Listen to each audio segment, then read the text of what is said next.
Hey, before you watch the review, I wanted you to know that the Wargaming Company, David has sent us a special code. So when you're ready to get your own copy, and this is only good until midnight, March 5th, so act on it now. But you're going to get 15% off of To Assure My Dynasty if you use the code CP Games. I'm not sure if it has to be capitalized, so put it in like that. You're going to get 15% off. And I think after you've seen the review and you have a chance to see all the amazing stuff in here, this would be a great addition to your collection. So don't forget, CP Games, 15% off before March 5th, 2021, depending on when you watch this. Enjoy the review. There we go. This is impromptu. I forgot my little video card to actually record from the camera. So we're going to use the phone. But what we're doing is we're going to talk about this ESR book that just came out. So this is the To Assure My Dynasty. This is the new book that just came out. And then here's the first one. Hey, same name, To Assure My Dynasty, but that's the first edition book. And so we'll try our best to fit things in on the camera angle because we're on the phone. So kind of bear with us. So some questions that I had, and I know Tom had some thoughts. So the first thing, I'll probably jump around because that's the way I am. And then I know Tom has some things to share. But I think the first thing that when we got the book and we're looking at it, one of the questions that I first asked Tom was, and we'll probably answer this a little bit more as we go along, is why would I want this book? If I've got the first edition book, why would I want the second edition book? And so we opened it up to look at like the content. And one of the first things we noticed was it seems the beginning part seems to have a little bit more about the area where you're gaming. Like these put a little more on the historicalness of it, a little more emphasis with some of the maps to show exactly where these battles are taking place. And I appreciate a little bit more maybe history at the beginning to help put some context to it. So that I did appreciate that. Also in here, and this is a very important part that we kind of glossed over when we first went through, but there's a lot of information here in the beginning that talks about how to use the book. Because as you go and look at some of the scenarios, there's going to be little icons that they've added.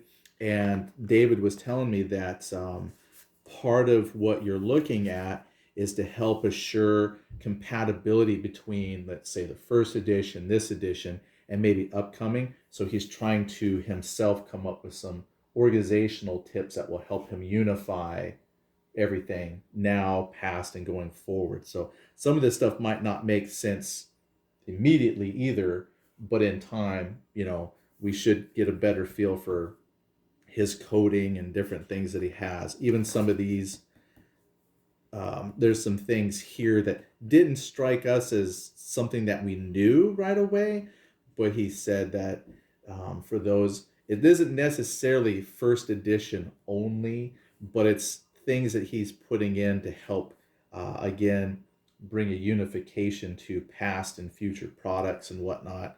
So he's including some extra stuff in here. So it's very important, I think, that a person, when you get the book, make sure you read through this introductory section to kind of get a feel for how to use the book. So that's my first thought. Well, that particular part was, I don't know if confusing is the right word, but looking at the information and not knowing initially what it was referring to find out later it was for, I thought, earlier editions of ESR, but both of them are there. So I don't know how many players are out there still using a first edition or a previous edition that uses that information. But if you need it and you are, it's included, and that's great. And if not, everything you're used to from the edition you're used to playing, I think that's second edition and beyond. I guess there's maybe just second edition and multiple printings of second edition now. Right. But that's there too. Uh, the other thing that struck me going through the book is the symbols that you mentioned, and those may take some getting used to seeing those. I mean, they don't detract from anything. It's just right. that they're there and maybe give you a visual indication of what's a formation, what's a special unit in the roster. And then later on, I would think that some support material would be out on the website with those, because there are rosters out there that you can download, and perhaps adding these symbols if they're available, you can make those compatible with your newer rosters. The other thing is the maps for each of the scenarios is actually amazing in their level of detail. And there's some pluses and there's some minuses with that. And the pluses are for those people who absolutely need to know in as much detail what that terrain looked like.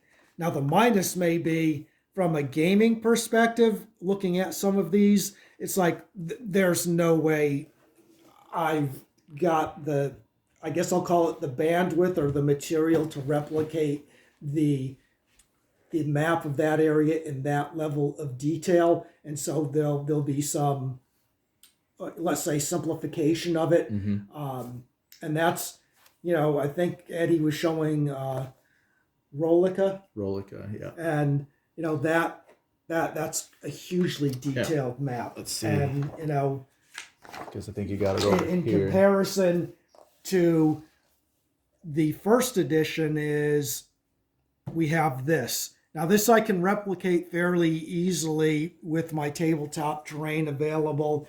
Well, this to replicate in the detail showing, I don't think I'll be able to do. But for those of you who are very interested or do diorama level terrain, that's great. And then for those of us who need to simplify it, well, we can take it from there. We know the details there. We can simplify it to our taste. But still getting the nuance of the various terrain features in place. Yeah, one thing too I liked about the more detailed maps too is I think also for from what David has with his store is if a person wanted to say replicate Rolica, they kind of know, this area here is a bunch of dots for trees and you can still simplify it out. But if somebody was looking to purchase terrain pieces and things like that, this does give them that framework to build off of. So, I mean, I think, it's going to be one of those things, it's a matter of opinion. But for those who know the gaming era pretty well, you would be able to simplify that. No problem. Well, I know you can. So I don't know. Yeah, I like the detailed maps. I think they have benefit for either way. But it is definitely a lot different than what you got before. So that was something that stood out to us, was the level of detail on the maps and how you could make that work. Also notice, this is something I liked about the roster. I have a love-hate with the roster here. So for example, let's just swing around. This is what the new roster looks like. So this is what I liked about it. I think they did a better job of highlighting and calling out the leader. I got to put the camera right spot. For me, this is a much easier format to read. Not that the other format was difficult, but to me, this is makes more sense. Like, okay, here's that leader, easier to find. There's his stats, and then here's the soldiers under them. I think that looks great. And compared to this, the first edition, not that there's anything wrong with this, but, there's your leader. Then as you come down, sometimes the leader kind of gets lost in there a little bit. But here's the thing that I am missing from the new roster.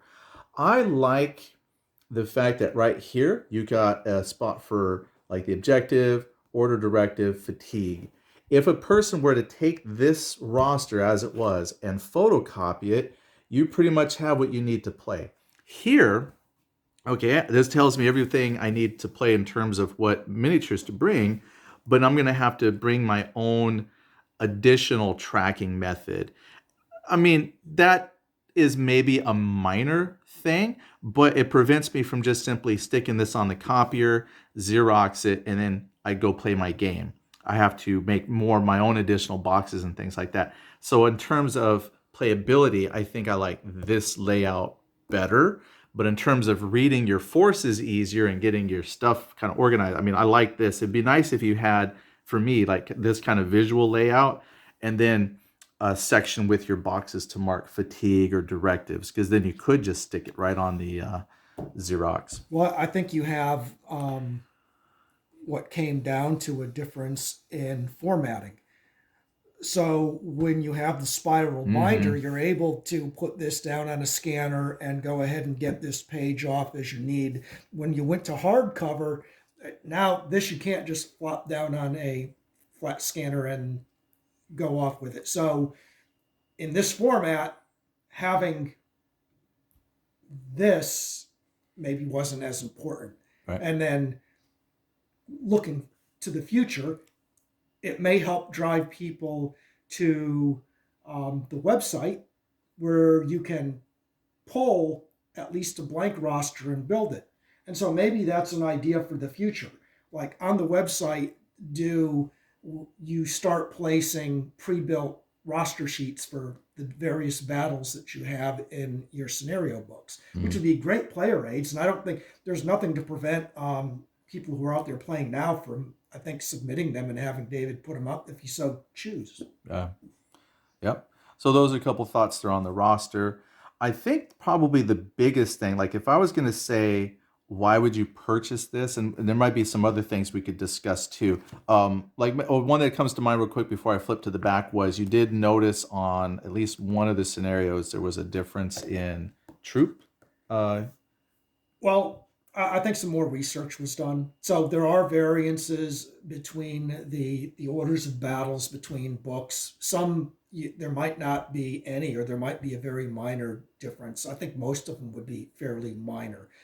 The one thing that did stand out is that there was a different specialty unit for citizen levies or citizen recruits. And at the moment, how they were used, I could not find how they were defined in the scenario. And that was, I think, the very first scenario in the new book, which is a new one because that very first scenario isn't in the first edition of of the book. mhm. Um, and David did mention in on his Facebook website, because I had posed the question there, what do you do what do you do with them, Right. And he said, well, they're just smaller. They're now smaller units. I mean, they're on a specialty base, but you use them like a regular battalion. Um, Obviously, they're very weak because they're just citizens armed with muskets, probably defending their homes, Right. and they don't have much training. But he had indicated that he would put more detail on their use out on the ESR website shortly. So you should be able to find information about them there. And they Okay. may show up scattered in other scenarios, but I just happened to notice them in the very first scenario in the new book. And speaking of the scenarios, something else too that we kind of noticed was there wasn't a host page. So there's like this intro page, which I guess could be the host briefing, but I think you said like there's like an actual host briefing in the old scenario book. At least I thought there Well, was. there is. I mean, in the old Yeah. scenario book, it was the French, the opposing side, the British, the Spanish, the Portuguese in this particular scenario, and Uh-huh. then a host page. And the host page has information for both. The Right. French page would have just information, particularly the French and their roster, and then the British or the Spanish or Portuguese would have their information only and their roster. Right. And so this one here, I guess, is kind of like the host area, but it's more of now just kind of a background, which, I mean, I don't think there's anything wrong with that. But I think what I liked here was did a better job of showing specifically where the battle took place, which I thought was kind of cool. You could see how it actually fits into the global aspect of what you're doing. Another thing too that I think was pretty cool was I thought it was easier to identify which scenarios were for beginners. It just seemed a little bit, I don't know. Maybe it's just because he's improved his layout. It's got a lot more color. I'm a visual person, so visually things stood out to me better. Like I could more easily see, like, here's, two players, their level of difficulty, your potential scaling for your table size based on your scale of miniatures you're using. And I think also one thing David mentioned was the flow of scenarios into each other was probably a little better, so it makes for an easier overall campaign arc. I'm not quite sure how it was in the original book, but It was there, broken down to two separate sections. So I believe what you were just showing had all the battles in the entire book listed, whereas in the first edition you would come to a page with the phase one of the uprising, and then later on in the book where you would have the emperor's arrival would be several pages back when you start those specific battles to play those scenarios. But the basic information is all still there. The one thing I did notice is in the new book, David expanded out the the area that the map covers. right. So you may need larger size tables than the same battle as it was presented in the first edition, which is a little bit more zoomed in. So, nothing prevents you from um, kind of cropping out various areas to zoom it back in yourself. But if you wanted to see how, the terrain looked at a little bit larger of a scale, then it's in the new book.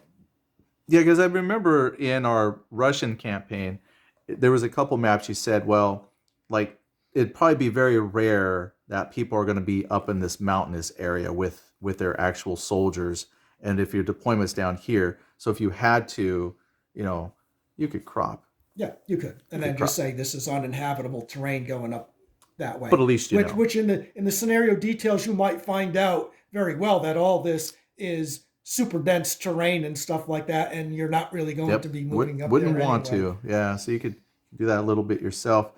So I think if we jump to the back, like the part that I thought, a couple things that stood out to me that would make this worth. Well, one, I think this is a good upgrade.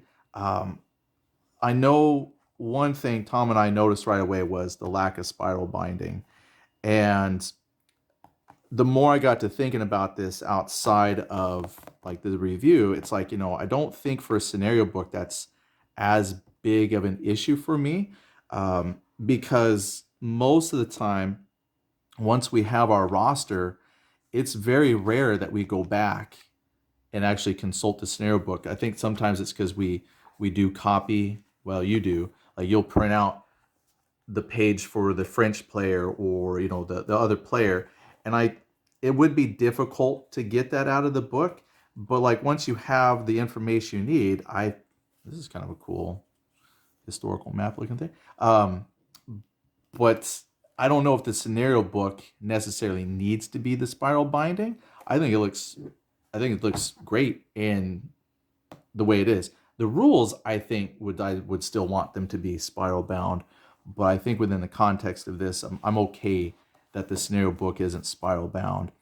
But as I'm moving forward, this is the part that I was like, you know what, this might be worth your investment of time, or if there's a sale, is the expanded painting guide, uniform guide.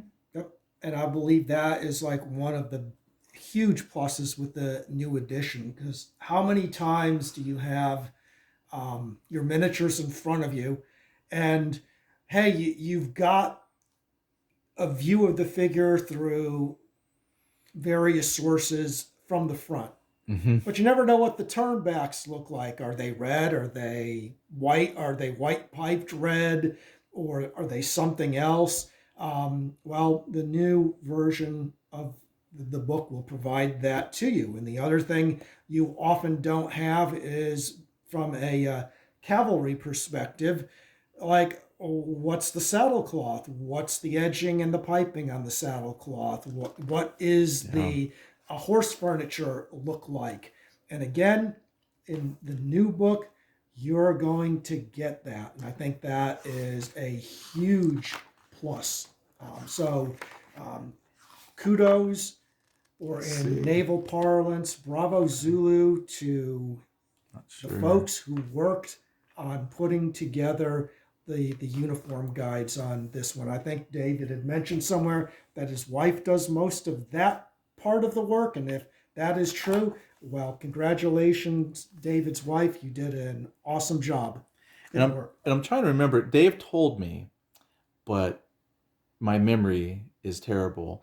He said like in the first edition book, there's like 700 plates, something like that. 700.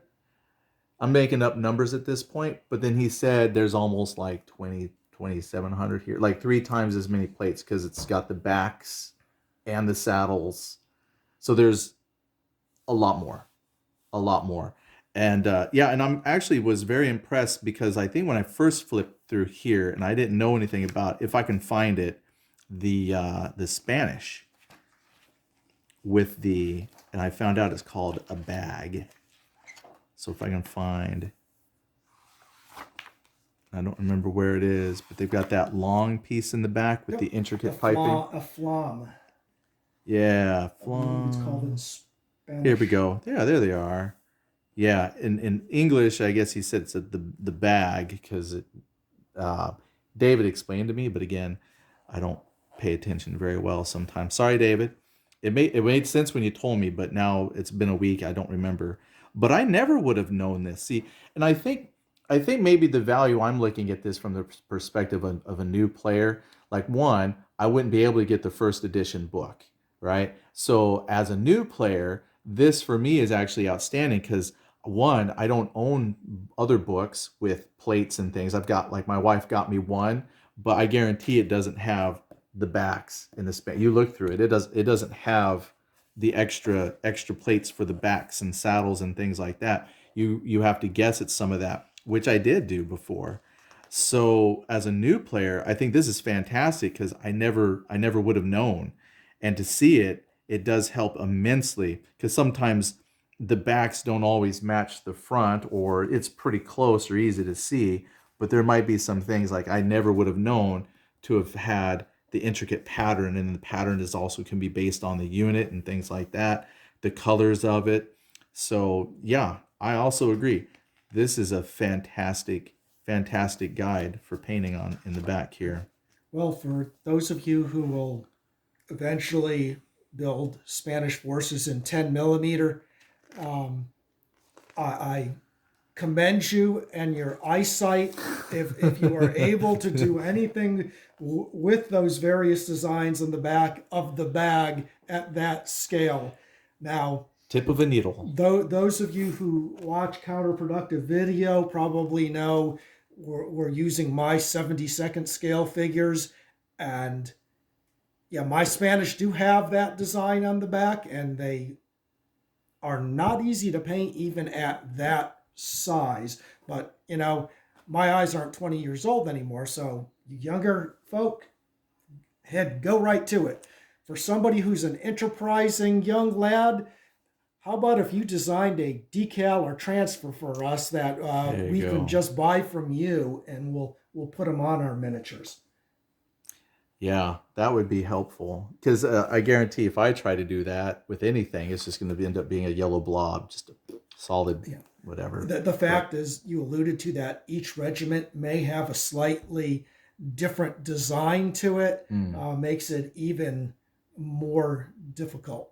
Now, it's hard to get back to that information these days. Some of it is still out there and you can get it. But I think what's provided in the book is the most common kind of design on most of the regiments. Oh, okay. And then you'll have to So understand that, at like, least they they're have the back of probably the hat. slightly, they are somewhat different regiment to regiment. Okay, so at least they had the back of the hat, Yeah, on the which first is cool. edition Right. they did, I but got that. obviously you're not seeing the back of the uniform Right. with the Then turnbacks and if stuff you like compare that. here, right, you get the rest of it, which is pretty cool. Yeah. So overall, if you're getting into ESR, this is obviously what is being sold now, but I don't think it's a disappointing purchase for a new player at all. I think this is an amazing purchase for a new player with the historical information that you get. They've added some more to that. The guides, they're unifying their layouts, and actually, David did mention that they are trying to do something with rosters, but that's a down the road thing to help out if that was a problem for someone. And even though it's not spiral bound, I've actually was playing with this. It's still really good. It's holding up. The binding is good. It's not cheap at all. So overall, for a hardbound book, that was something too. And I think, and I don't want to speak for David, so this is very lightly paraphrasing, is it's one of those things where people were asking for a hardbound book.